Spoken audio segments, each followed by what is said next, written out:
Gênesis capítulo 18, tem um texto que eu quero destacar aqui, compartilhar com você.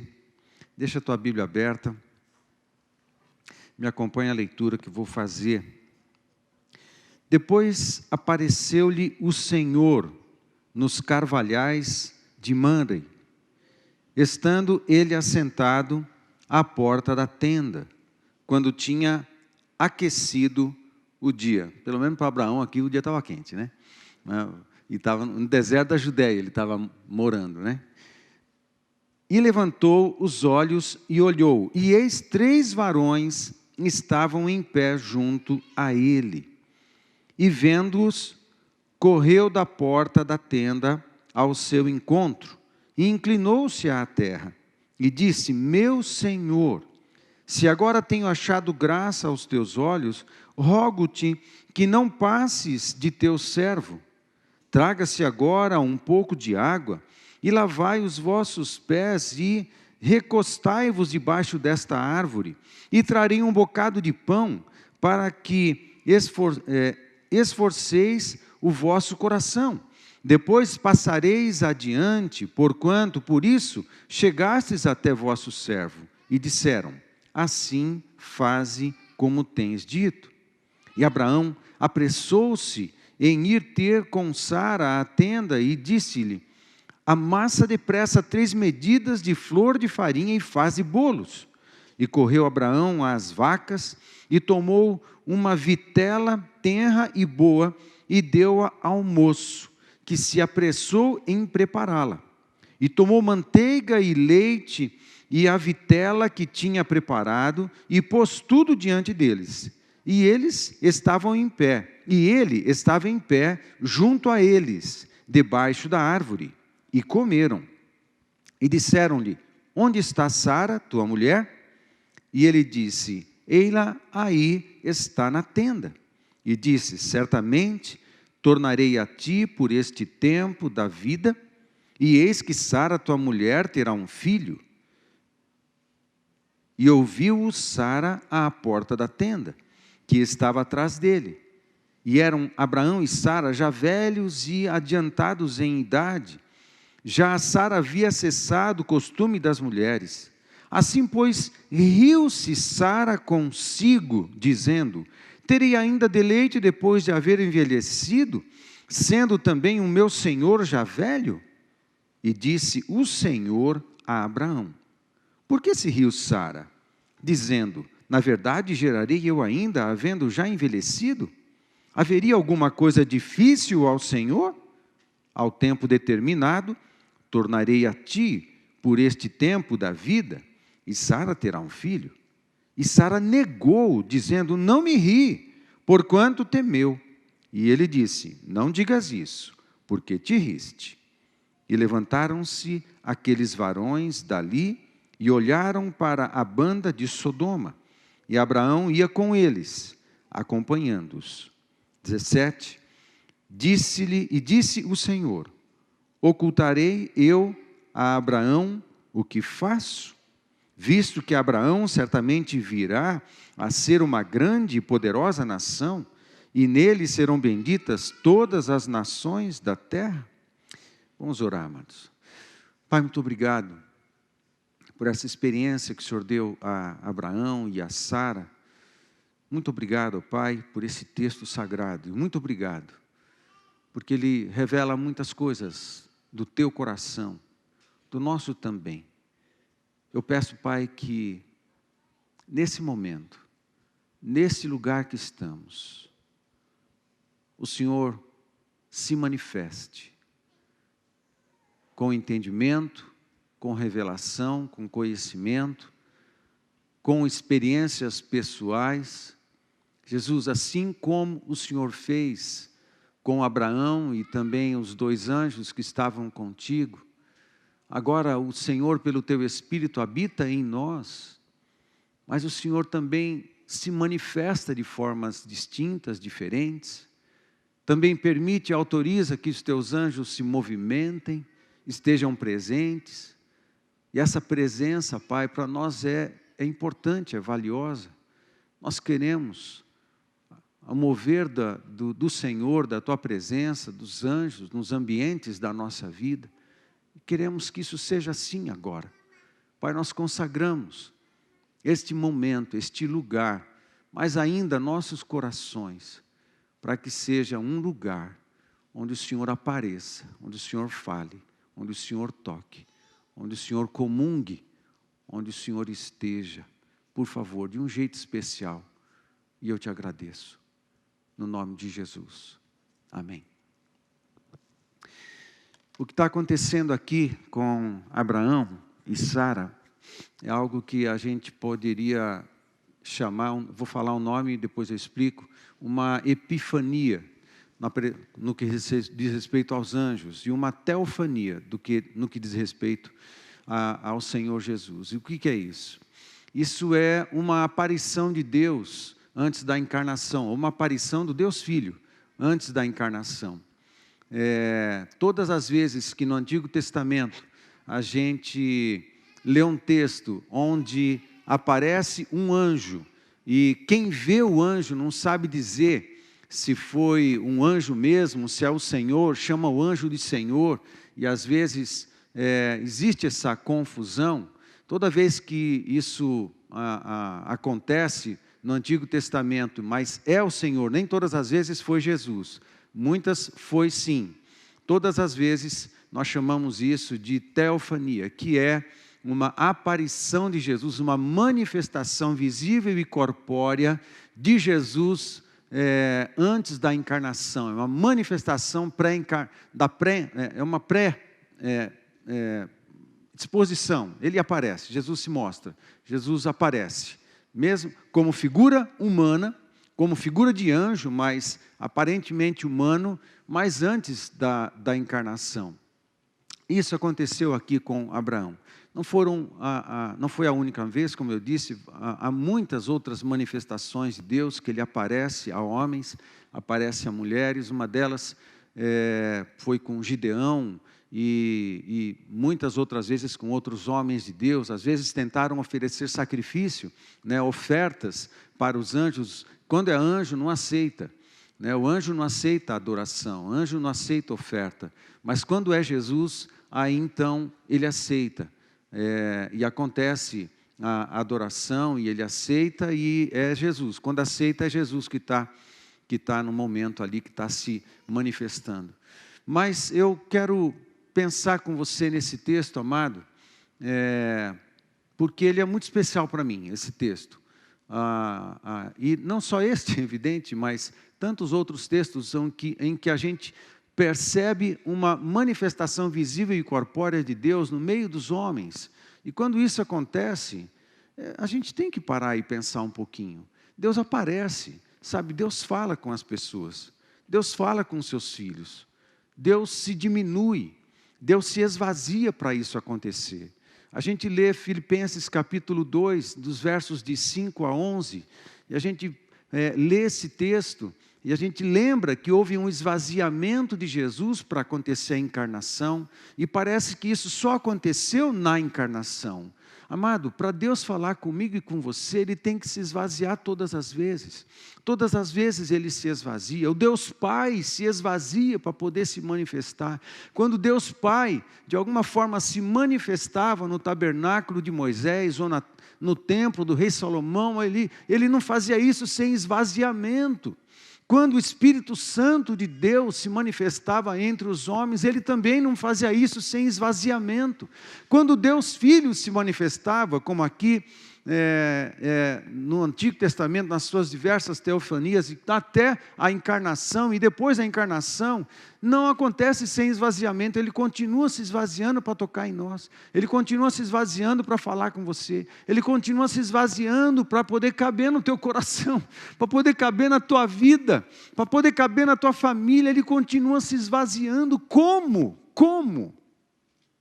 Isso chama muito a minha atenção. Os físicos dizem que o universo tem o tamanho de alguns dizem de 15 bilhões de anos-luz de tamanho. 15 bilhões de anos viajando na velocidade da luz, talvez você chegasse na extremidade do universo. Alguns físicos arriscam dizer que o universo todo tem 80 bilhões de anos-luz. E depois de 80 bilhões de anos-luz viajando, você não sabe onde é que você chega no final, mas e depois? A gente não sabe. O fato é que o texto sagrado diz que toda a criação de Deus cabe na palma da mão de Deus. Que tamanho é isso? A gente nem sabe, a nossa cabeça nem sabe calcular isso, a gente não consegue imaginar uma grandeza desse tamanho.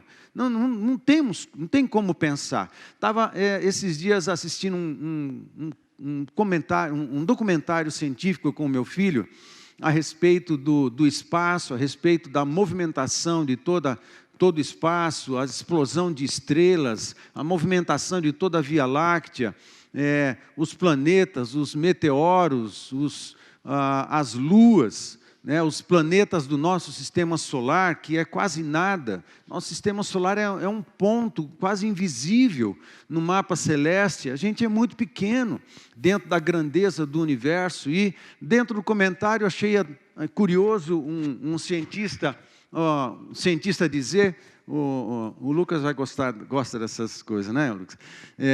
Ouvi um cientista dizer que tem algumas galáxias onde acontecem ainda explosões de estrelas, e ainda por causa dessas explosões, estrelas continuam nascendo. No universo, ainda estrelas vêm à luz, né? Nascem. E o cientista estava dizendo que em algumas galáxias, algumas estrelas, quando elas explodem, elas geram uma energia que só naquele momento, aquela energia provocada pela explosão, ela equivaleria, tudo estatística, tudo teoria, equivaleria a bilhões de vezes mais multiplicado a energia do Sol em toda a existência do Sol. Num só instante, pega toda a energia que o Sol está produzindo em toda a sua existência, o nosso Sol, toda a sua existência, e a explosão de uma única estrela, num único instante, bilhões de vezes maior de energia e de poder. Ou seja, tudo isso está acontecendo no universo. O universo todo está em grande movimento. A Via Láctea onde nós estamos está em grande movimento. As estrelas estão em movimento, os planetas estão em movimento, os sistemas estão em movimento. Tudo está em grande movimento. Está acontecendo explosões o tempo inteiro. Energia está sendo liberada no universo o tempo inteiro. Corpos celestes estão em movimento o tempo inteiro, a luz está acontecendo, coisas novas estão acontecendo, estrelas vindo à existência o tempo inteiro. É incompreensivelmente grande o universo. E dentro desse imenso universo tem um pequeno sistema que é chamado de Via Láctea. Dentro dessa Via Láctea, num pontinho quase invisível, tem um pequeno Sol, que o nosso Sol é considerado uma estrela de quinta grandeza, ou seja, é quase nada perto da grandeza do universo. E esse Sol tem alguns poucos planetas orbitando em torno dele, e um desses pequenos planetas, invisível no mapa celeste, é esse planeta Terra, que é muito pequeno, e dentro desse planeta Terra nós estamos, e somos seres menores ainda, que habitamos aqui, e a gente é muito pequeno, e ainda dentro de nós existe um outro universo micro, nas nossas células, e dentro das nossas células tem ainda um outro universo atômico. Toda a matéria é uma grandeza, o micro não é menor do que do macro, a grandeza do micro não é menor do que a grandeza do macro. A existência é maravilhosa, a existência é rica, a existência é carregada de conhecimento, é coisa linda acontecendo o tempo inteiro, é muita coisa grande. E nós, num pequeno planeta, nós seres menores ainda, a gente ainda fica se achando. A gente ainda fica se achando na existência.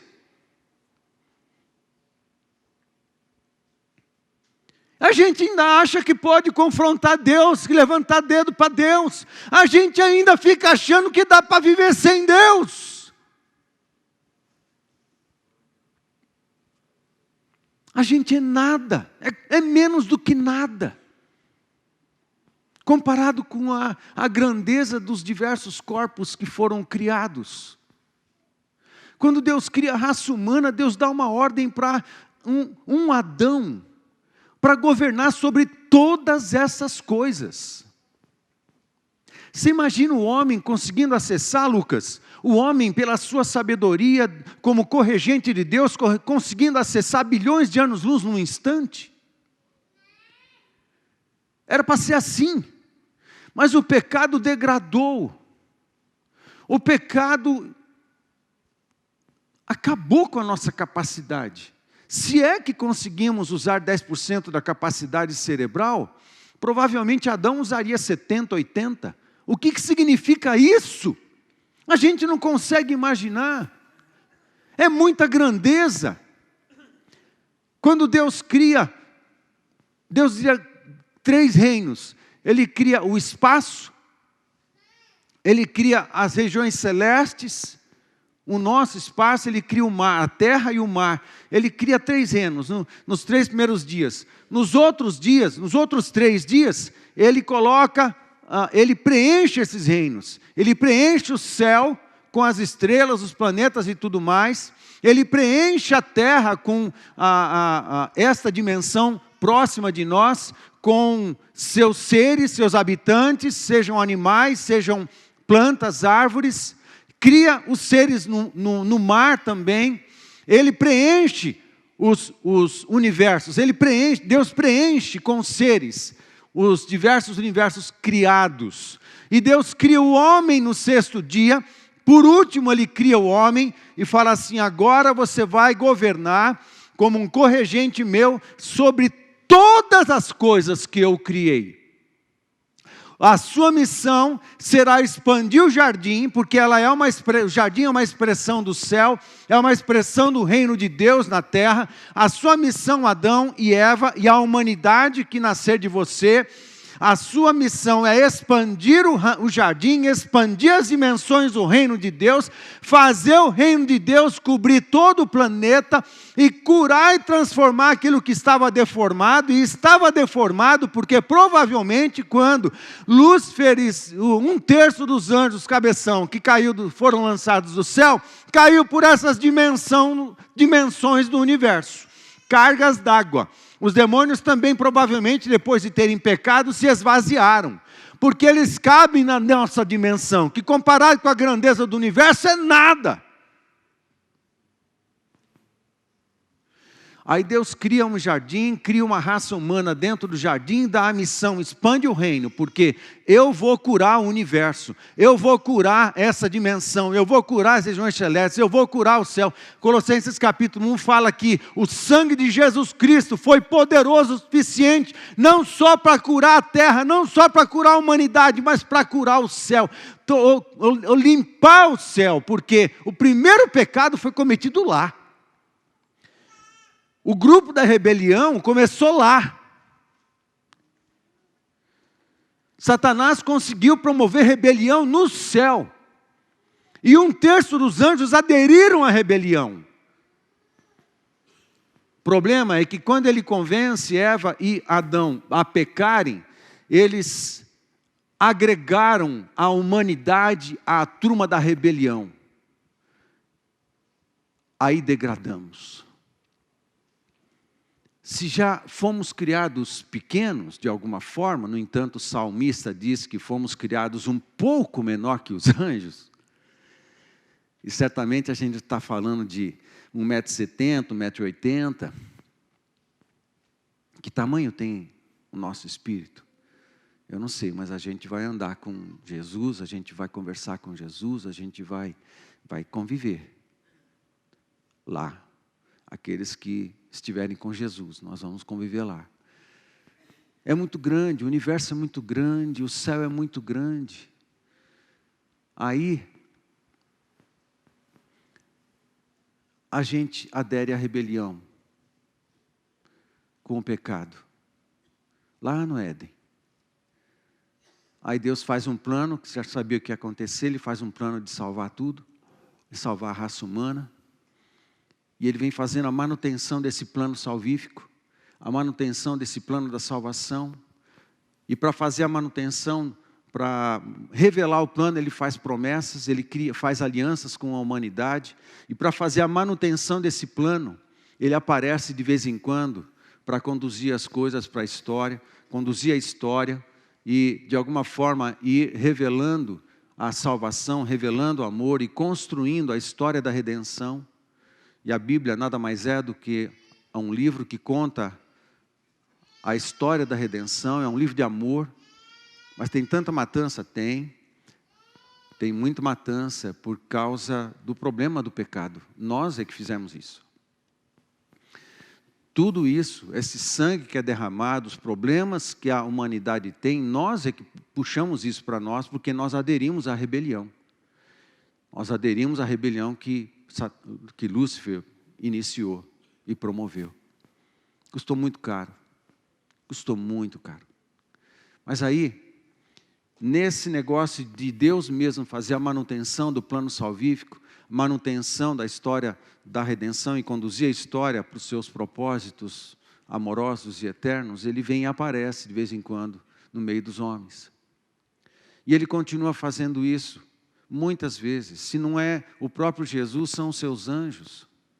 Veja, quando Moisés conversa com Deus, ele não conversa com Jesus, ele conversa com Deus Pai. Para Deus Pai falar e um homem não ser consumido, Deus Pai precisou se esvaziar. Ele precisou diminuir. Mas muito.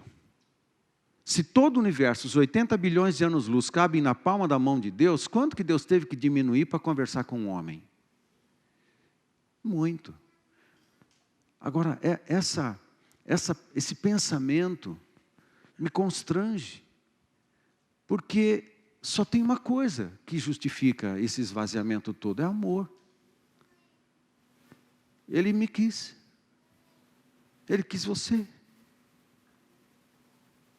E Ele fez coisas absurdas para ter você. Deus fez coisas absurdas por amor. Deus fez loucuras de amor. Uma loucura, por exemplo, foi Ele pedir o filho de Abraão, pediu Isaac, um pouco mais para frente. Isaac ainda ia nascer aqui. E depois de adulto, não temos certeza quantos anos Isaac tinha, entre 30 e 40 anos, Deus pede a Abraão o seu filho e ele vai até o monte do templo, até o monte Moriá, que é o monte do templo em Jerusalém hoje. E ele faz uma caminhada, mais ou menos dessa região onde ele está, até o monte e leva seu filho. E ele ia sacrificar o seu filho. Mas isso é uma loucura. Como é que um pai mata o filho? Mas o autor de Hebreus diz que a fé de Abraão era tanta que ele cria que os dois desceriam juntos, foi isso que ele avisou para os servos. Ele cria que se ele sacrificasse seu filho, Deus o ressuscitaria, porque ele ainda era o filho da promessa. Não era só obediência da parte de Abraão, era obediência e fé.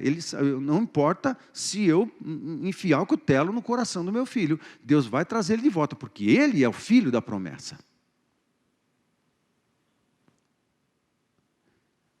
Aí, na hora, Deus não fala, não, ok, eu já sei, você provou obediência, e Deus não deixou Abraão cometer a loucura de sacrificar o seu filho. Porque a loucura de sacrificar o filho, Deus reservou para si. Loucura de amor. Deus continua se esvaziando, Deus continua agindo loucamente de amor por cada um de nós. Ele se manifesta, Ele está presente. Ele está presente conosco. Emanuel é Deus conosco. Deus está conosco. A pergunta é se nós estamos com Ele. Amado, eu queria dizer afirmativamente que Deus está com você em absolutamente 100% de todos os seus caminhos. E nos meus também, mas eu não posso. Eu poderia afirmar isso se 100% dos meus caminhos e 100% da minha vida estivesse com Deus. Aí Deus estaria. Ele é Emmanuel, ainda assim Ele é Emmanuel, Ele se revela. Ele aparece nas horas que a gente precisa. Mas a pergunta não é se Ele está com a gente, a pergunta é se a gente está com Ele. Eu estou com Deus ou não? Eu estou com Jesus para o que der e vier ou não? Eu estou com Jesus, independente da situação, até as últimas consequências ou não? Eu sou leal a Ele até as últimas consequências ou não? Sabe, é uma verdade, o Emmanuel. É Deus conosco. É uma verdade. Mas quando Deus está, quando você ouve uma palavra dessa, que Deus está perto, e perto Ele pode tocar, e perto Ele pode transformar, perto Ele pode curar, nesse momento, provavelmente nesse momento, o ventre de Sara foi curado. Ele chega para fazer diferença. Em alguns momentos Ele se manifesta, e quando Ele se manifesta, é para corrigir um monte de coisa. Eu quero dizer para você que Jesus, Ele está aqui. Não importa se você está se arrepiando ou não, se você está sentindo ou não. Porque o autor de Hebreus diz que fé é certeza, ou você tem ou você não tem.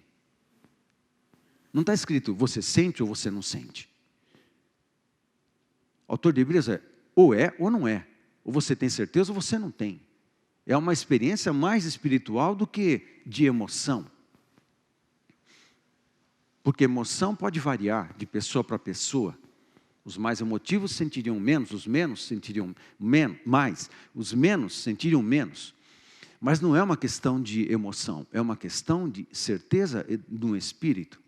Eu tenho uma certeza no meu espírito, apesar do frio, e apesar de tudo, eu tenho uma certeza no meu espírito, que Jesus está. E você perdeu uma rica oportunidade de dizer um baita de um amém agora. Agora já foi. Jesus está, e quando Ele está, Ele cura ventre, Ele cura útero, Ele cura um monte de coisa, Ele cura a alma. Quando Jesus está, Ele oferece comunhão. Quando Jesus está, milagres acontecem. É uma questão de ter certeza, de saber como é que Deus funciona. Não é uma questão do que eu senti ou que eu não senti, ou que eu vi ou que eu não vi, não importa. É uma certeza, quando Jesus está, alguma coisa linda vai acontecer. Eu tenho uma certeza de que Jesus está.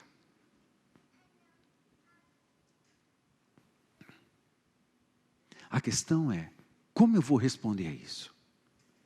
No caso de Abraão, como ele respondeu? Ele viu esses 3 homens, eles estavam na entrada da tenda, da sua tenda. Ele viu 3 homens chegando, 2 anjos e o Senhor Jesus. Meu Deus. E ele percebe, ele sabe. Abraão sabe que era o Senhor. E ele vai na direção e se lança ao chão, se inclina. Eu não estou pedindo para você ajoelhar onde você está, mas o teu espírito diante da presença se quebranta ou não, se inclina ou não. Ele se lança. E ele já vai dizendo alguma coisa. O que está acontecendo? Ele já está chegando. Ele já podia falando, porque ele é a palavra encarnada, ele já podia chegar e falar um monte de coisa. Não. Ele aparece para Abraão. Abraão se lança aos seus pés, ele fica observando, ele fica olhando aquilo acontecer, ele fica olhando Abraão. Quanto tempo isso aconteceu, eu não sei. Uma coisa eu sei, Jesus estava curtindo aquilo. Jesus estava curtindo aquele lance todo. Aí Abraão levantou e falou assim: por favor, não passa rápido não, fica um pouquinho mais comigo. Fica um pouquinho mais, que eu vou preparar comida para vocês, eu vou trazer água para lavar os pés, que vocês estão andando no deserto, eu vou preparar bastante coisa, fica aí, descansa nessa árvore. Essa árvore, quando ouviu isso, deve ter ficado muito feliz. A árvore ia fazer sombra para o Criador, para Jesus. Se eu fosse a árvore, ia bater palma naquela hora. Eu falei: yes, isso, fica mesmo, Jesus. Porque deixa eu cobrir, fazer sombra sobre o Senhor. Aí ele falou: fica aí, posso preparar alguma coisa para oferecer para o Senhor? Até isso, o texto não está dizendo que Jesus falou nada, ninguém falou nada, nem os anjos falaram nada, está todo mundo parado, está todo mundo quieto. Quem está falando é Abraão, não parava de falar. Aí o que eles disseram? Vai, o Senhor provavelmente, vai e faz do jeito que você falou. Abraão saiu no pinote, já chegou em casa, já falou para Sara: prepara aí um bolo, 3 medidas de farinha, que eu vou pegar um novilho, uma vitela, e já vou matar. Quanto tempo demora para fazer tudo isso? Enquanto isso, Abraão falou assim: vocês ficam aí esperando e descansando na sombra da árvore, que eu vou fazer as coisas. Quanto tempo demora para fazer um pão? Fazer a massa, misturar azeite, sal e tudo mais, e depois pôr para assar. Quanto tempo demora? Quanto tempo demora para pegar uma vitela viva, pegar num rebanho, um animal, né, trazer para o lugar certo de matadouro, matar o bicho, tirar o sangue, arrancar um teco dele, sei lá, e qual parte foi, não sei que parte foi, e preparar a carne, fresquíssima, depois preparar um prato, e depois levar. Quanto tempo demorou isso? Eu não sei, mas Jesus ficou esperando. 1 hora? 2 horas? 3 horas? Se ele escolheu a costela passar para Jesus, deve ter demorado umas 4 horas. Mas Jesus estava esperando. E de repente ele traz tudo e oferece para eles. E eles ainda não estão falando nada. Jesus ainda não está falando nada. Só Abraão está falando. Aí ele leva toda a comida lá para Jesus e para os anjos. Aí o texto diz que eles comem tudo. Olha que coisa legal. Olha que coisa linda. E Jesus comeu tudo, mano. Eu tenho certeza que Jesus gosta de churrasco. Eu tenho certeza. Tenho certeza. Diante desse texto, me chamou a atenção: meu Deus, antes de qualquer coisa, esse encontro, essa comunhão, Jesus estava curtindo? Estava curtindo, não estava? Jesus falou assim: eu não vou falar nada, que vai ver que esse cabeção muda de ideia, eu quero curtir esse negócio. Aí Jesus está curtindo, aquela coisa toda. E isso aconteceu logo, o início de tudo isso foi 12:00. Há uma versão que fala lá no capítulo 19, quando os anjos saem, Jesus não foi, Jesus fica com Abraão. Mas os anjos saem e vão para Sodoma e Gomorra para fazer o que tinha que fazer em Sodoma e Gomorra. Mas Jesus fica com Abraão conversando. Há uma versão que fala que os anjos foram à noite. Esse texto que eu li, essa versão que eu li agora, fala à tarde. Pelo menos eles ficaram 6 horas juntos. 6 horas juntos, pelo menos eles ficaram. Pode ser mais, mas 6 horas juntos. E Jesus está ali, curtindo aquele banquete, curtindo aquela comunhão. Aí Abraão vai, leva, eles comem. Não está escrito como é que foi todo o diálogo deles. Certamente, não está escrito. Mas eles conversaram um monte de coisa que não está aqui escrito. Aí, tem um momento que eles estão conversando, estão papeando, aí ele fala de Sara, e eles estavam bem perto da tenda, e Sara estava dentro da tenda, com medo talvez, com vergonha, não sei, mas ele fala do problema da esterilidade de Sara. Ele fala assim: Sara vai ter um filho, Aí quando Sara se ri. Isaac significa riso. O significado do nome Isaac é riso. Mas é só riso, não precisa ser necessariamente riso de deboche, pode ser riso de alegria. A palavra de Deus fala que a alegria do Senhor é a nossa força. Talvez fosse um riso de cura, talvez fosse uma unção de alegria, eu não sei. No momento não parece, no momento parece meio chocoso, parece meio, Sara riu, mas riu debochando do que os anjos estavam dizendo, do que o Senhor estava dizendo. E ele chama a atenção de Sara. Talvez o que Sara disse não foi muito legal, mas ele repreendeu ela por causa daquilo. Mas daqui a um ano, você vai estar com o seu bebê. E o seu nome vai ser Isaac. Só para largar a mão de ser besta. Você riu, agora o nome do seu filho vai ser Riso. Toda vez que você chamar ele, você vai lembrar desse momento. Engraçadinha. Ô Riso, vem jantar. Ô Riso, só para de brincar nas pedras aí, Riso. Ô Riso, já falei para você não pular dessa árvore aí, vai se machucar. Lembra que você é o filho da promessa. Ô Riso, vem almoçar. Ô Abraão, você não está vendo o que o Riso está falando? O que o Riso está fazendo? Chama a atenção dele. Os pais fazem isso sempre, né? As mães fazem isso sempre, né?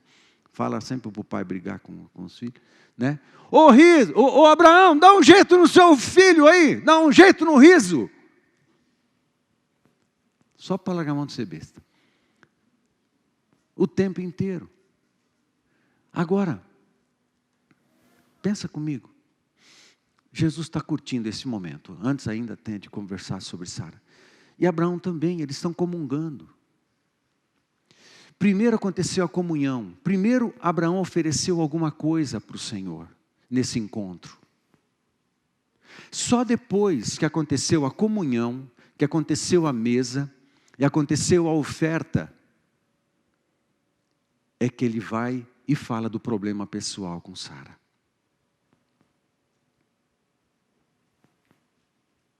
Capite? Estão comigo? Quando ele se revela e se manifesta, a primeira coisa que Abraão fez foi entregar algo.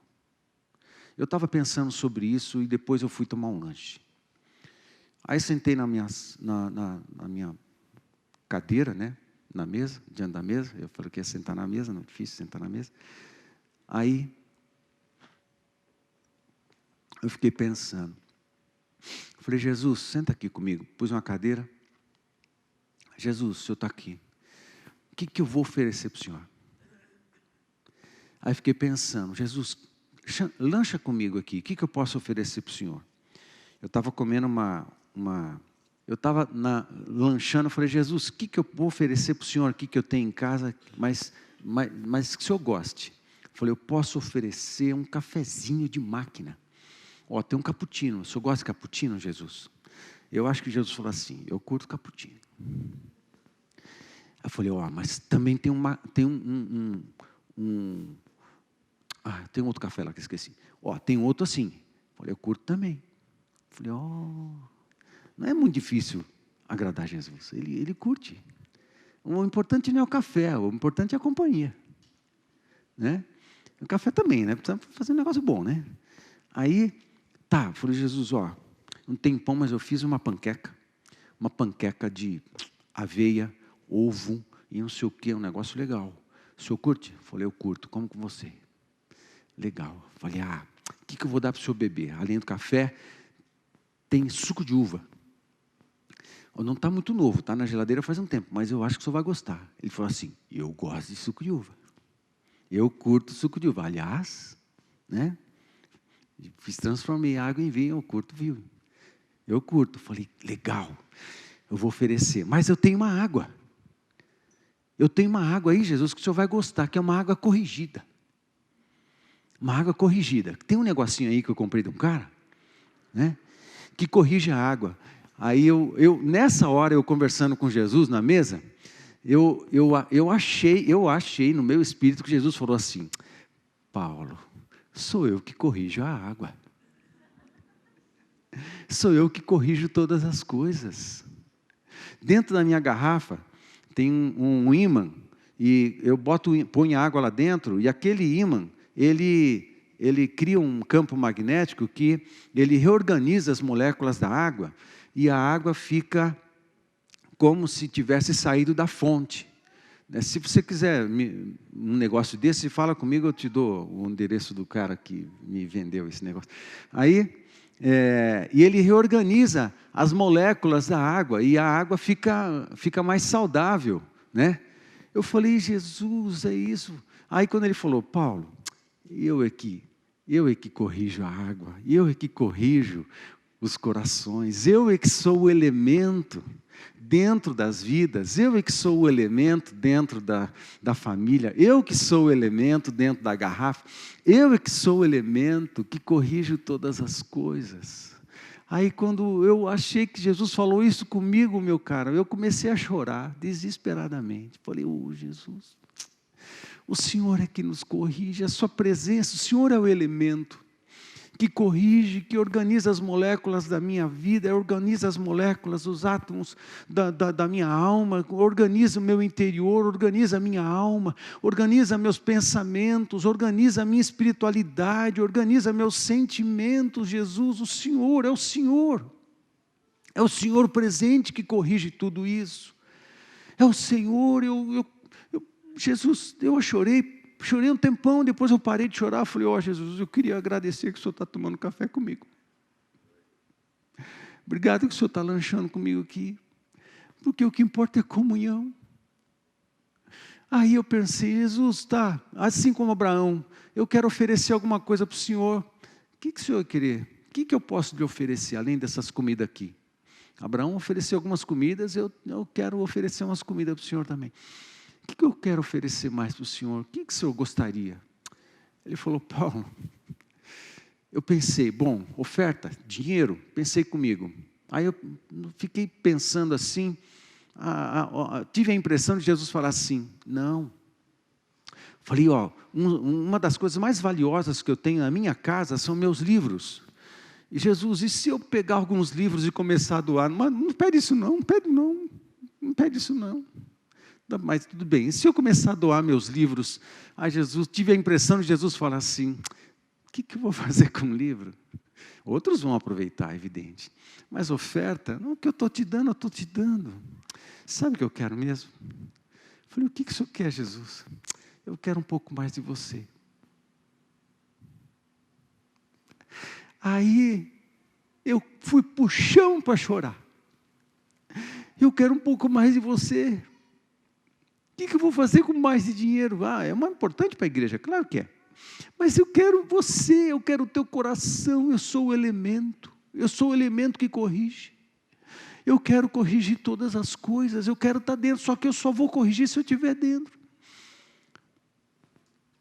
Eu quero estar junto, a gente tem que comer junto, a gente tem que lanchar junto, a gente tem que conversar, a gente tem que estar perto, a gente tem que estar ali, é unha e carne, a gente tem que estar ali, conversando, sabe, a presença dEle, é só depois, querido, desse momento todo de comunhão, entre o Senhor Jesus, os anjos e Abraão, é que fluiu a bênção e fluiu os milagres. Por que a gente tem a tendência de querer mudar essa ordem? A gente quer sempre a última coisa em primeiro lugar, a gente quer primeiro o milagre, a gente quer primeiro a cura, a gente quer primeiro a prosperidade, e se sobrar tempo, a gente oferece um pouco da nossa comunhão com Jesus. A gente troca a ordem com tanta rapidez, com tanta facilidade, a gente coloca a gente mesmo no trono da nossa vida, com tanta facilidade a gente se coloca na prioridade de todas as coisas, nós e a nossa agenda. Com tanta rapidez a gente coloca Deus lá no fim da fila. E depois fica reclamando que as coisas não estão dando muito certo. Deus é o primeiro. É a primeira coisa que Ele quer, comunhão. É interação. É mesa. É um curtir um outro. Mais um pouco de tempo da sua vida, mais tempo da sua vida. Ele quer você, sacarola, Ele quer você, pô. Que mais? Ele é o elemento que corrige, mas às vezes ele está fora. É como aquela pecinha que fica dentro da garrafa. Mas ele é o elemento que corrige, e às vezes a gente coloca Jesus fora. E a gente está descorrigido. Mas não põe Jesus dentro do casamento. Não põe Jesus dentro do namoro. Porque se você puser Jesus dentro do namoro, você vai fazer sexo? Sim ou não? Se Jesus estiver dentro do namoro. Se Jesus estiver dentro do casamento, você vai ser desleal? Se Jesus estiver dentro do ministério, você vai chamar a atenção para si? Vai ficar se comparando e querendo ser melhor que os outros? Se Jesus estiver dentro das relações, se Jesus estiver dentro do teu trabalho, se Jesus estiver dentro do teu emprego, se Jesus estiver dentro do teu negócio, você vai fazer nota fria? Você vai adulterar a nota? Você vai deixar de declarar imposto de renda? Se Jesus estiver dentro, se Jesus for o dono do teu negócio, se Jesus for o dono do teu negócio, você vai sonegar imposto? Parece que hoje a gente tenta conviver com Jesus fora, mas Ele é o elemento que corrige. Só que com Jesus, meu amigo, Jesus não dá, o Evangelho não é adequação, sabe? A gente não tenta conviver com os padrões do mundo, com os valores estragados do pós-modernismo e Jesus, porque não encaixa.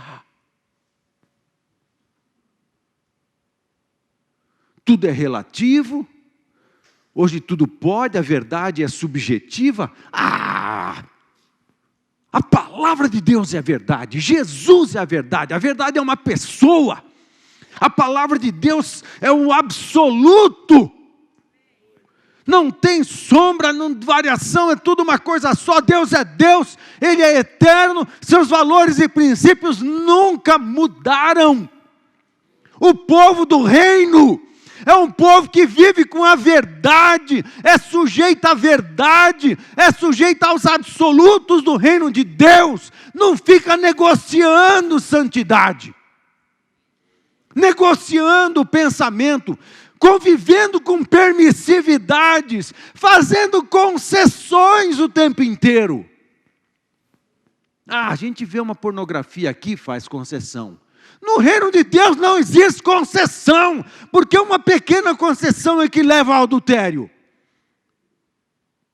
Uma pequena mentira é que leva a uma situação de destruição total, de relacionamentos, vidas, famílias, casamentos e tudo mais. Uma pequena mentira que você, pequena concessão, só uma vírgula, da vírgula aumenta um pouquinho. Uma outra concessão, de repente, meu amigo, é como a cuia, só um pouquinho aqui, ou com um grau, só um grau, né? Um grau aqui no começo, mas daqui a alguns anos, o distanciamento é grande, aí você nem tem Deus, nem sente Deus mais, nem sabe por quê. Foi tentando inserir no teu cristianismo concessões, uma lista de concessões, uma lista de falta de absolutos, uma lista de conceitos subjetivos da pós-modernidade, que tudo é relativo, uma lista de relativismos dentro da tua vida cristã. Isso aqui não tem nada. Comunhão, eu posso ir 1 ou 2 vezes para a igreja, está tudo certo. Ei! Como que a gente está vendendo a preço de banana a comunhão? Você que está aí na internet, que devia estar aqui presente, devia estar aqui com a gente, com frio ou sem frio, no frio ou no calor, chovendo ou com sol, não importa. A quase nada, a gente está vendendo a preço de nada a experiência da igreja, do corpo vivo de Cristo.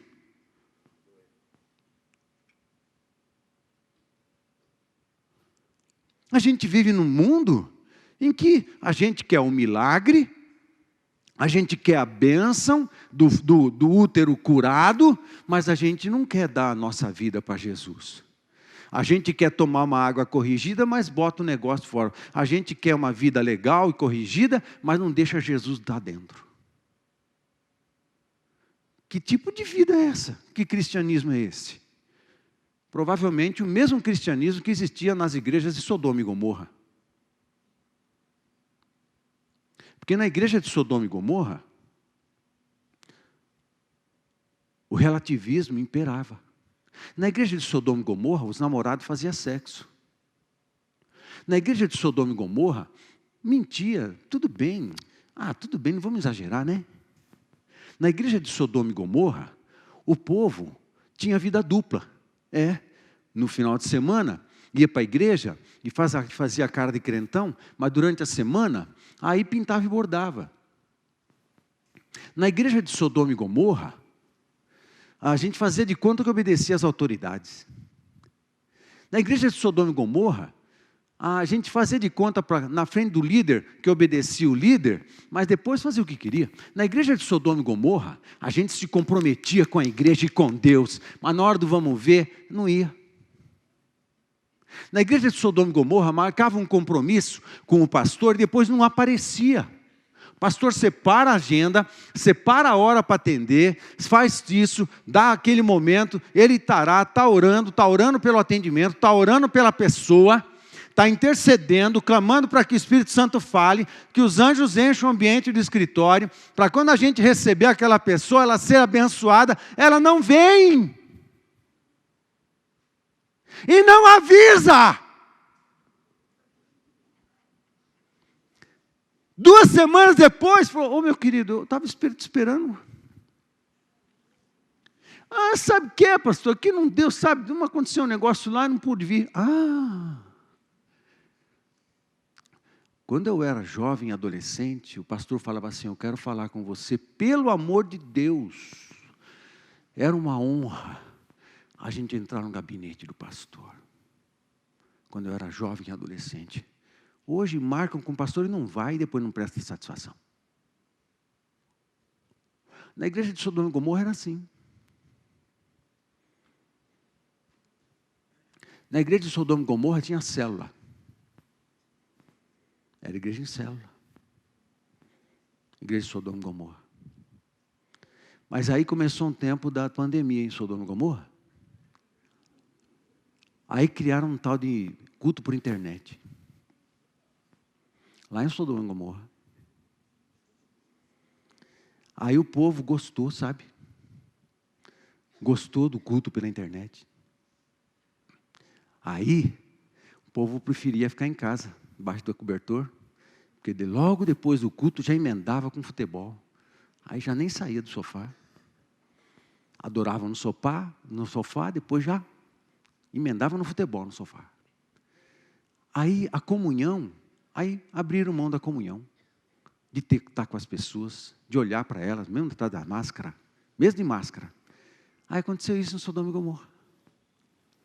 Aí, algo ficou claro em Sodoma e Gomorra, que a pandemia estava potencializando.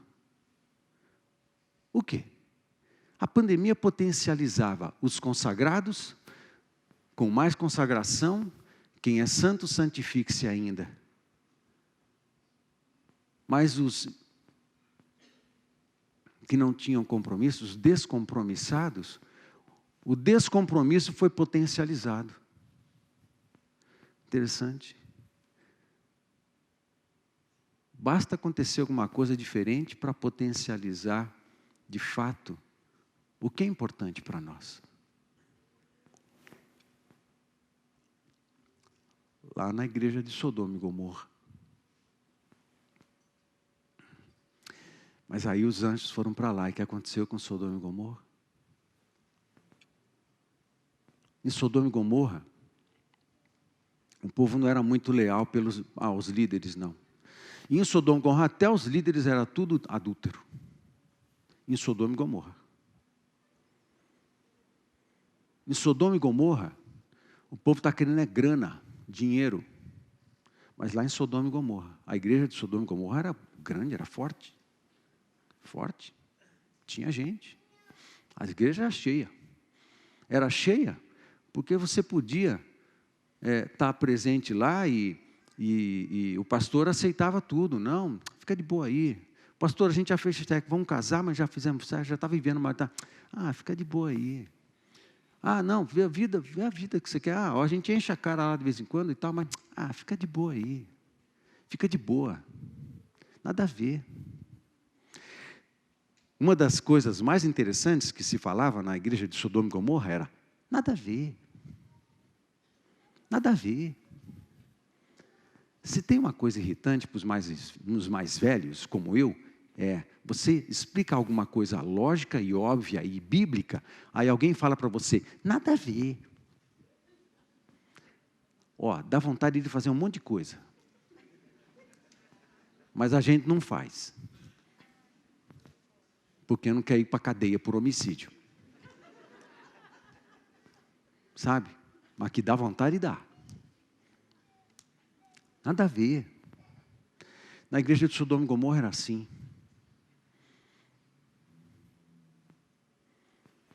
A igreja de Sodoma e Gomorra é a minha agenda que está em primeiro lugar. É o que eu quero, é o que eu acho em primeiro lugar. Na igreja de Sodoma e Gomorra, achava que o pastor é que tinha que cumprir a missão da igreja. Os líderes que tinham que cumprir a missão da igreja. Na igreja de Sodoma e Gomorra. Ninguém fazia discípulos. Ninguém fazia discípulos na igreja de Sodoma e Gomorra. Porque o que importava é eu estar bem. O que importava é se aquilo está funcionando para mim. E na igreja de Sodoma e Gomorra é assim: se o pastor falou alguma coisa que eu não gostei, eu mudo de igreja.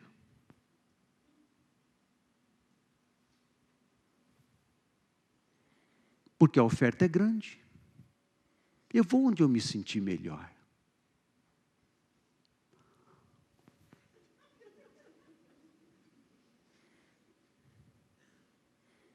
Eu tenho sensações quando eu penso essas coisas. Dá vontade, literalmente, de vomitar. A igreja em Sodoma e Gomorra era assim que funcionava.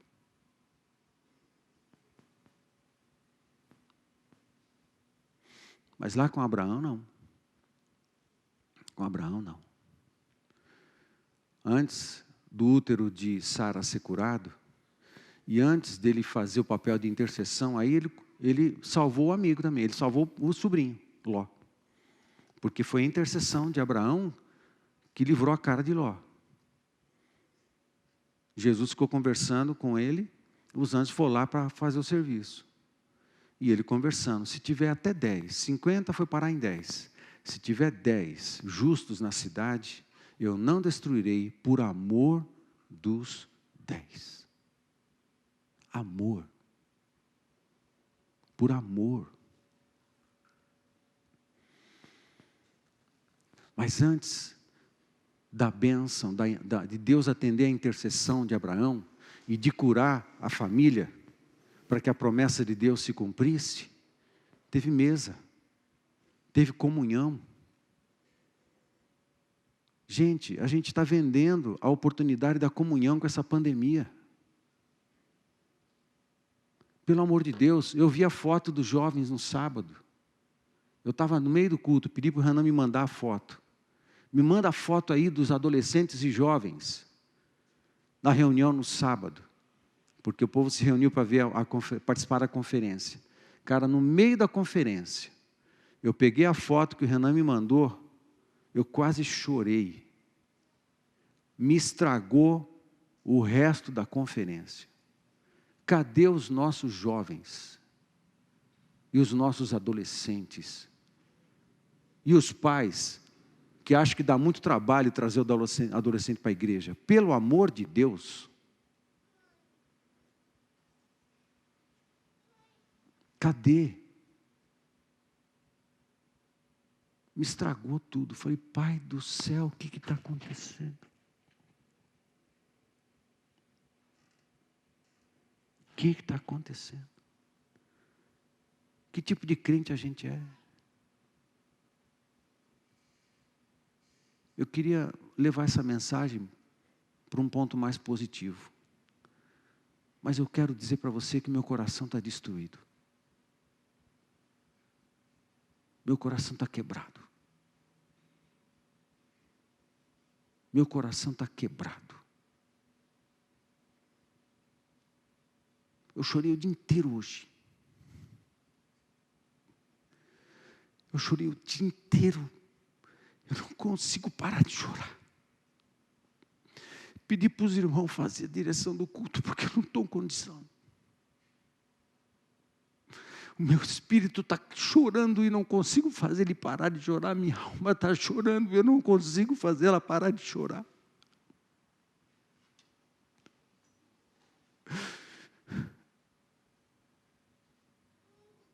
O que tem que acontecer para a gente deixar de ser uma igreja de Sodoma e Gomorra?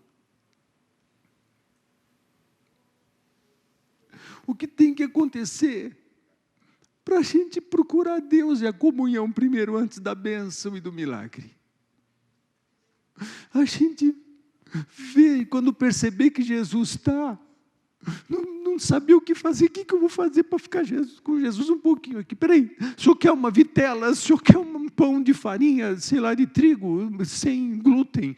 Né? O que o senhor faz para Jesus? Vinho, suco, leite de cabra? Fala aí, Jesus, eu vou fazer o que for preciso para passar um pouco mais de tempo com o senhor. Sabe, será que a gente ainda acredita que fazer obrigado pelo almoço, pela janta é suficiente em termos de oração? Será que a gente acredita ainda nisso? Senhor, abençoa meu dia, não deixa eu bater o carro, não deixa eu furar nenhum pneu, senão vai me atrasar.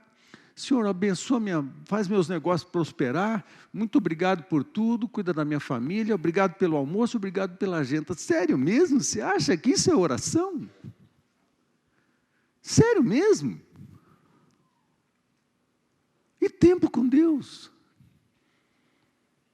Ah, mas durante o dia eu não posso. Acorda de madrugada e vai orar.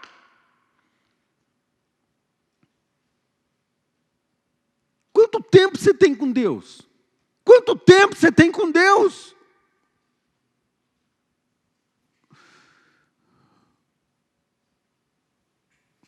Quanto tempo você tem com Jesus? Quanto tempo você tem lendo a Bíblia? Quanto tempo adorando sozinho? Quanto tempo adorando sozinho? E a presença de Jesus é tão poderosa, você cair de cara no chão no teu quarto, não está ninguém, só está Jesus e você. E você demorar para levantar, porque você não quer sair dali. Você não quer sair dali, você não quer, porque Jesus está ali. E Jesus também não quer sair dali. Porque você está ali. E ele curte isso, ele curte a presença. Mas primeiro é comunhão. Sabe, a primeira é com Jesus, a primeira comunhão. É primeiro a relacionamento com Ele, é tempo com Ele. É por causa dEle, não é porque Ele é abençoador, é por causa dEle. É por causa de Jesus. Eu amo Jesus, então eu quero passar tempo com Ele. Eu amo Jesus, então eu como essa palavra. Eu amo Jesus, eu quero fazer a sua vontade. E o nego fica colocando a igreja de Sodoma e Gomorra, coloca Jesus no fim da fila. É o último item da agenda. O último item da agenda. Gente!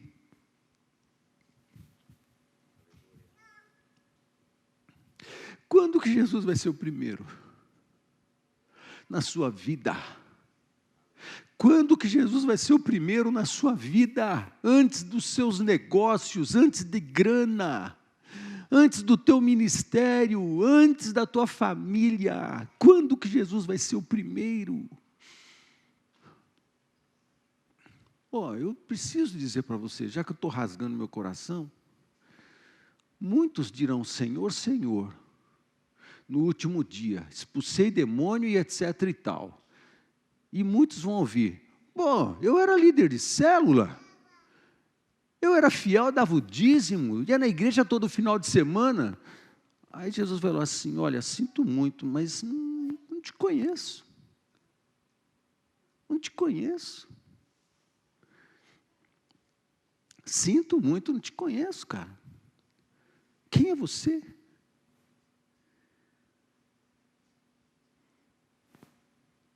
Se relacionava com a igreja, se relacionava com coisas do povo de Deus, mas não tinha relação nenhuma com Jesus. Gente, põe Jesus em primeiro lugar. E as demais coisas Ele acrescenta. Eu não sei como terminar essa mensagem. Honestamente, eu não sei. Eu não sei mesmo. Não estou com muita ideia hoje. Eu não estou com muita ideia hoje, eu não sei. Vamos orar?